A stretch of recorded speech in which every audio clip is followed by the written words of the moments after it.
Hello बच्चों, BA first year sociology की class में आप सभी का स्वागत है।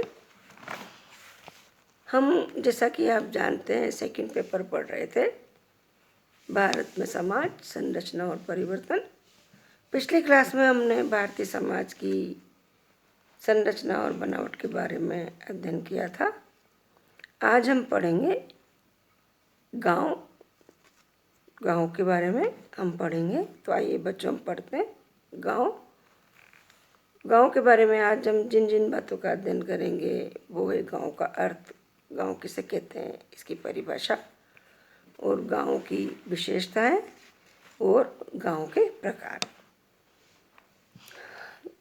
बच्चों, जैसा कि आप जानते हैं कि भारत को गांवों का देश कहा जाता है, क्योंकि आज भी हमारे देश में की कुल जनसंख्या का 2/3 से भी अधिक भाग गांवों में निवास करता है। 2011 की जनगणना के अनुसार 68.84% भाग भारत की जनसंख्या का गांवों में निवास करता है ना, ग्रामीण समाज में ही निवास करता है। इसलिए भारत में ग्रामीण जीवन का बहुत ही अधिक महत्व है।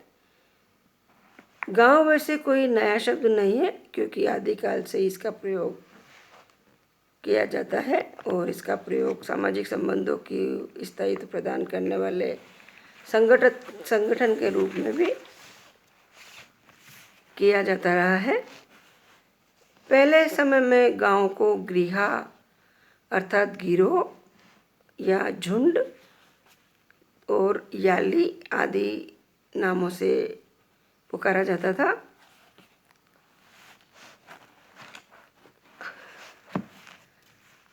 अब मैं बताती हूँ आपको कि गांव क्या है और गांव किसे कहते हैं, इसकी प्रकृति कैसी है और विद्वानों ने गांव को किसे कहा है। बहुत से विद्वानों ने गांवों को मनुष्य एवं प्रकृति के मध्य निकट, प्रत्यक्ष व घनिष्ठ संबंधों का पाया जाना अनिवार्य माना है गांव के अंदर। सिम्स ने कहा है कि गांव वह नाम है जो साधारणतया प्राचीन कृषकों की बस्ती को दर्शाता है। गांव का संबंध ग्रामीण से है। ग्रामीण शब्द का प्रयोग ग्रामीण क्षेत्र में रहने वाले, निवास करने वाले व्यक्तियों के लिए किया जाता है, जो कि नगरीय विशेषताओं से बिल्कुल ही अलग है। ग्रामीण का प्रयोग कृषि व्यवसाय को प्रमुखता देने वाले लोगों के लिए भी किया जाता है ना। कुछ विद्वान जनसंख्या के आधार पर गांव की विशेषता को बताते हैं। इनका कहना है कि प्रत्येक राष्ट्र में एक निश्चित जनसंख्या वाला क्षेत्र ही गांव कहलाता है। कुछ विद्वानों के अनुसार गांव का अर्थ आर्थिक एवं सामाजिक दृष्टि से पिछड़े हुए लोग हैं। यदि इन सभी आधारों का देखा जाए या समझा जाए तो ये कह सकते हैं कि ग्रामीण शब्द को परिभाषित करने में इनमें से कोई भी स्पष्ट आधार नहीं है। कृषि कार्य के आधार पर ग्रामीण को यदि परिभाषित किया जाए तो ग्रामों में ही अन्य व्यवसाय भी दिखाई देते हैं, जैसे छोटे कुटीर व्यवसायी, शिकार करने वाले, मछली पालन करने वाले, है ना। भौगोलिक स्थिति को भी भौगोलिक स्थिति के द्वारा भी गांव को परिभाषित नहीं किया जा सकता, है ना। तो गांव क्या है ना।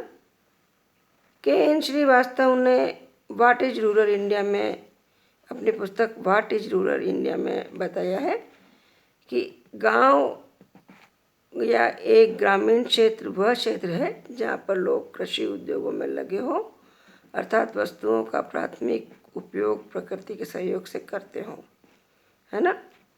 तो इससे बिल्कुल ही स्पष्ट होता है कि ग्रामीण लोगों का प्रकृति के साथ घनिष्ठ व निकटतम संबंध होता है।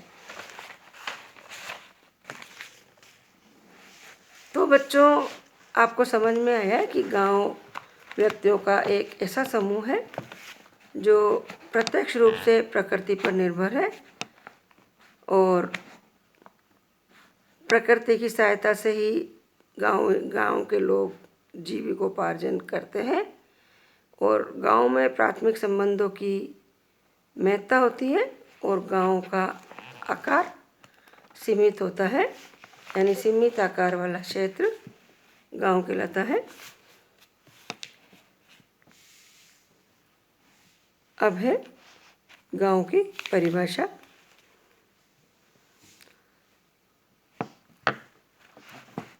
मेरिल एवं एलरिच के अनुसार ग्रामीण समुदाय के अंतर्गत संस्थाओं व ऐसे व्यक्तियों का समावेश होता है जो एक छोटे से केंद्र के चारों ओर संगठित होते हैं तथा सामान्य और प्राथमिक हितों द्वारा परस्पर बंधे हुए होते हैं। सैंडरसन कहते हैं कि एक ग्रामीण समुदाय वह स्थानीय क्षेत्र है जिसमें वहाँ निवास करने वाले लोगों की सामाजिक अंतःक्रिया और उनकी संस्थाएं सम्मिलित है, जिनमें वह खेतों के चारों ओर बिखरी हुई झोपड़ियों या ग्रामों में रहता है और उनकी सामान्य गतिविधियों का जो केंद्र है। सिम्स कहते हैं कि जिन बड़े क्षेत्रों में एक समूह के लगभग सभी महत्वपूर्ण हितों की संतुष्टि हो जाती है, उन्हें ग्रामीण समुदाय मान लेने की प्रवृत्ति समाजशास्त्र में बढ़ती जा रही है। एनसाइक्लोपीडिया ऑफ सोशल साइंसेज में गांव की परिभाषा बताते हुए लिखा है कि एकाकी परिवार से बड़ा संबंधित तथा असंबंधित लोगों का समूह जो एक बड़े मकान या निवास के अनेक स्थानों पर रहता हो, घनिष्ठ संबंधों से आबद्ध हो तथा कृषि योग्य भूमि पर मूल से संयुक्त रूप से कृषि करता हो, गांव कहलाता है। इस प्रकार से हम ये कह सकते हैं कि गांव से तात्पर्य एक निश्चित भूभाग पर निवास करने वाले किसी भी छोटे अथवा मनुष्य के एक बड़े समूह से है, जिसमें जनसंख्या कम होती है, प्राथमिक संबंधों की प्राथमिकता होती है, प्रधानता होती है, सामाजिक और सांस्कृतिक समानता होती है, लघु आकार वाले होते हैं और हम की भावना वाले तथा प्रकृति से प्रत्यक्ष संबंधित होते हैं। ऐसे निवास करने वाले समूह को गांव कहते हैं। तो देखा आपने, इन सभी परिभाषाओं से ये स्पष्ट होता है कि ग्रामीण समाज अनेक गांवों या ग्रामीण समुदायों का योग है तथा इन समुदायों के सदस्यों में अनौपचारिक, प्राथमिक, सरल एवं परंपरागत संबंध पाए जाते हैं। अधिकतर लोग गांव में रहने वाले अधिकतर लोग कृषि एवं इससे संबंधित अन्य व्यवसाय करते हैं। ग्रामीण समाज में ही उनका सामान्य जीवन व्यतीत होता है और गांव के सदस्यों में सामुदायिक भावनाएं पाई जाती है तथा सदस्यों की अधिकांश आवश्यकता है अपने समाज में ही या अपने समुदाय में ही पूरी हो जाती है। AR देसाई का भी कहना है कि गांव ग्रामीण समाज की इकाई है। यह एक रंगमंच है जहाँ पर ग्रामीण जीवन का प्रमुख भाग स्वयं प्रकट होता है और कार्य करता है और इनका कहना है कि गांव सामूहिक निवास स्थान की प्रथम स्थापना है और कृषि अर्थव्यवस्था की उत्पत्ति है। भारतीय जनगणना में गांव को परिभाषित न करके नगर को परिभाषित किया गया है और कहा गया है कि जो स्थान नगरीय क्षेत्र के अंतर्गत नहीं आते हैं उन्हें ग्रामीण क्षेत्र या गांव कहा जाता है। 2001 की जनगणना के अनुसार भारत में 6,38,588 गाँव थे, जो कि 2011 की जनसंख्या में बढ़कर के 6,40,867 हो गए। अर्थात एक दशक में ही 2,279 गाँवों की वृद्धि हुई। और जैसा कि मैंने आपको पिछले क्लास में बताया था कि 2011 की जनगणना के अनुसार देश की कुल जनसंख्या में से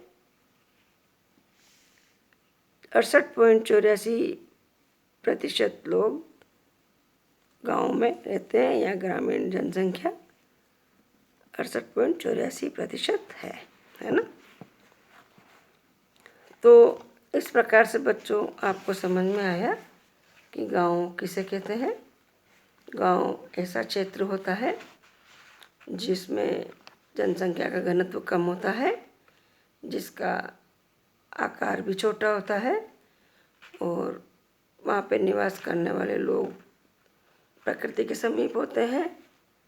उनमें प्राथमिक संबंध पाए जाते हैं, घनिष्ठ संबंध पाए जाते हैं।